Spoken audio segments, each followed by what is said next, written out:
اس لیے اللہ کے رسول صلی اللہ علیہ وسلم سے ایک صحابی نے پوچھا اللہ کے بعد سب سے زیادہ مجھ پر کس کا حق ہے؟ رحمت عالم صلی اللہ علیہ وسلم نے فرمایا تیری ماں کا۔ وہ کہنے لگا سما، پھر حضور نے فرمایا تیری ماں کا۔ اس نے عرض کیا سما، پھر حضور نے فرمایا تیری ماں کا۔ پھر پوچھا حضور اس کے بعد؟ رحمت عالم صلی اللہ علیہ وسلم نے فرمایا سما ابو کا، اس کے بعد تیرے باپ کا حق ہے۔ ماں بڑی قربانیاں دیتی ہے، اس لیے ماں کا دل نہ دکھایا کرو۔ سرکار دو عالم صلی اللہ علیہ وسلم کی خدمت میں اطلاع آئی ایک شخص کئی دن سے سکرات میں مبتلا ہے، جان نہیں نکل رہی، بہت قرآن کریم تلاوت ہوا، دعائیں مانگی گئی، لیکن اس کی مشکل حل نہیں ہوتی۔ رحمت عالم صلی اللہ علیہ وسلم نے فرمایا اس کی والدین زندہ ہیں یا نہیں؟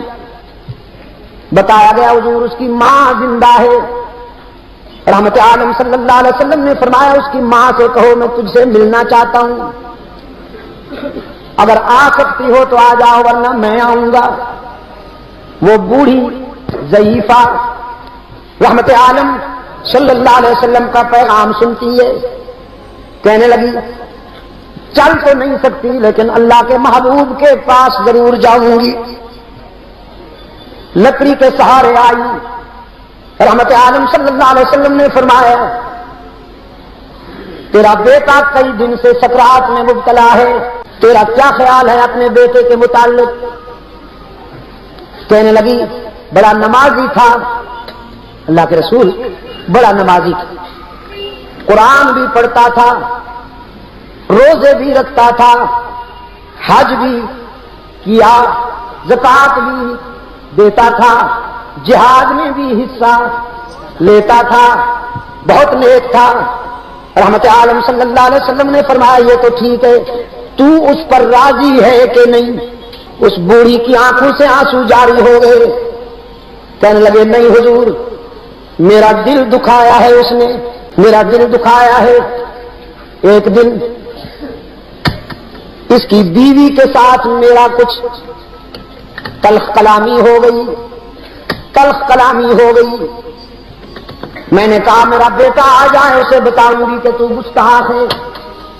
میرا بیٹا آیا، میرے بتانے سے پہلے اس کی بیوی نے کچھ کہہ دیا۔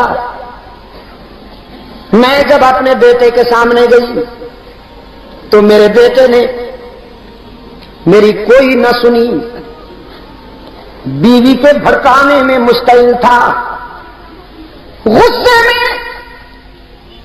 میں درد دل بیان کر رہی تھی، اور میرے بیٹے نے غصے میں آ کر اپنا جوان بازو اٹھایا اور تیز تھپڑ میرے چہرے پہ دے مارا۔ میں دور جا گری۔ میں نے کہا بیٹا میں نے تو تیری ترقی کے لیے رات کی تنہائیوں میں دعا کی تھی، تیرے بچپن میں خود بھوکی رہتی تھی، تجھے کھلاتی تھی، جو تجھ سے جھگڑتا تھا میں اس سے لڑ جاتی تھی، تیرے دوستوں کو اپنا دوست سمجھتی تھی، تیرے دشمنوں کو اپنا دشمن سمجھتی تھی، تو بیمار ہوتا تو ساری رات تجھے اٹھا کر میں لوریاں دیتی، لیکن آج تیری جوانی میرے لیے رسوائی کا سبب بن کر آئی ہے، تو کتنا نمک حرام نکلا۔ سرکار دو عالم صلی اللہ علیہ وسلم کی آنکھوں میں آنسو آ گئے۔ صحابہ سے فرمایا لکڑیاں جمع کرو، آگ بھڑکاؤ۔ بوڑھی کہتی ہے اللہ کے رسول آگ کیوں؟